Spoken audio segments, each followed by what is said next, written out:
Bismillahirrahmanirrahim. Assalamu alaikum wa rahmatullahi wa barakatuhu. It's 2nd April, day is Friday, and we're going to study page number 6 and 7 of science. So, in previous lectures, we had covered the whole digestive system.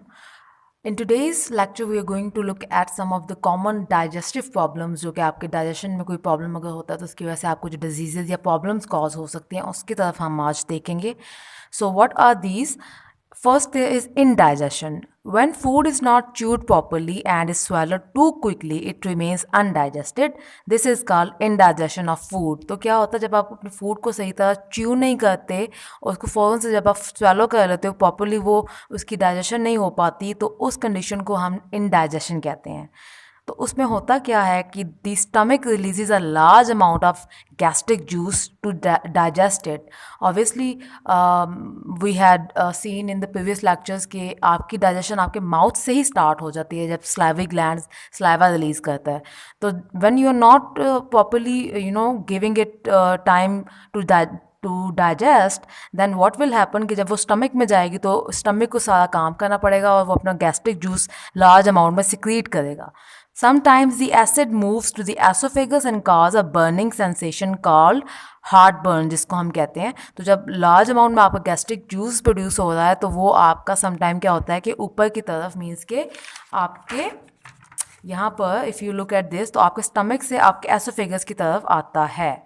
In that case आप उस situation को कहते हो कि heart burn हो रहा है. उस digestion can be cured by neutralising the effect of acid using medicines. तो आप कोई ऐसी मेडिसिन्स जो कि इसको न्यूट्रलाइज करें बेसिस के ऊपर बेस करती हूँ जो कि एसिड के साथ मिलके उसको न्यूट्रलाइज करें, आप वो वाली मेडिसिन्स फिर इसमें यूज़ करते हो. Okay, then we have ulcer.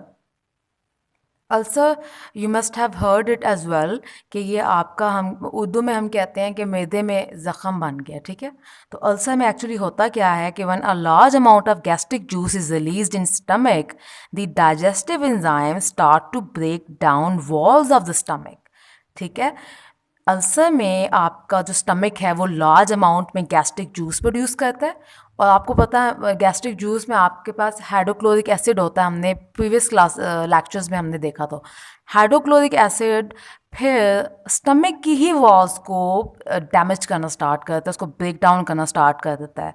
उस केस में फिर जब उसकी वॉल्स को वो ख़राब करेगा दिस रिजल्ट इन अ सोर विच इज़ कॉल्ड अल्सर. तो एक वो ज़ख़म सा बन जाएगा जिसको हम अल्सर कहते हैं. वो स्टमक में बनेगा, स्टमक की वॉल्स में. It can be cured by avoiding spicy food. इसमें आपको रेकमेंड किया जाता है कि आप स्पाइसी फूड नहीं खाएंगे. कार्बोनेटेड ड्रिंक्स जो आप कोल्ड ड्रिंक्स वगैरह उससे प्रिवेंशन के लिए बोला जाता है. And T and the taking medicine. तो इस तरह से आप इसको क्योर कर सकते हो. Then the third condition is diarrhoea. This is quite common as well. Let's look at this. This is one of the most common disease of the digestive system. It is caused by bacteria or viruses present in contaminated food or water. यानी कि ऐसी food या water जो कि contaminated है, means कि उसमें germs शामिल हैं, कोई गंदी आप फूड है.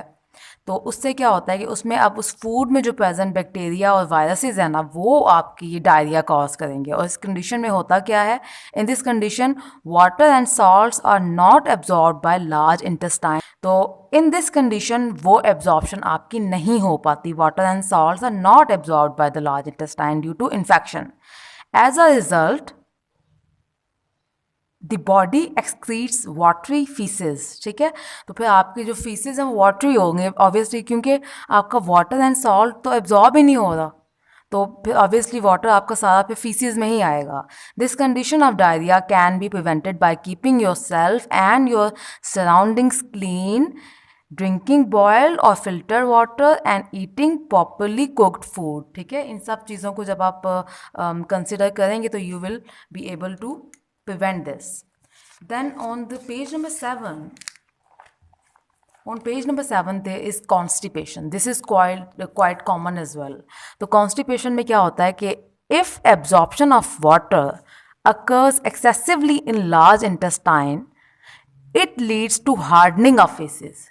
This constipation is opposite to diarrhoea, जो हमने अभी प्रीवियस पढ़ा है. डायरिया में आपका क्या होता है कि आपका वाटर और सॉल्ट एब्जॉर्ब नहीं होने पाता, लेकिन इसका ऑपोजिट आपका कॉन्स्टिपेशन है, जिसमें आपका वाटर एक्सेस अमाउंट में एब्जॉर्ब हो जाता है लार्ज इंटेस्टाइन में. ठीक है,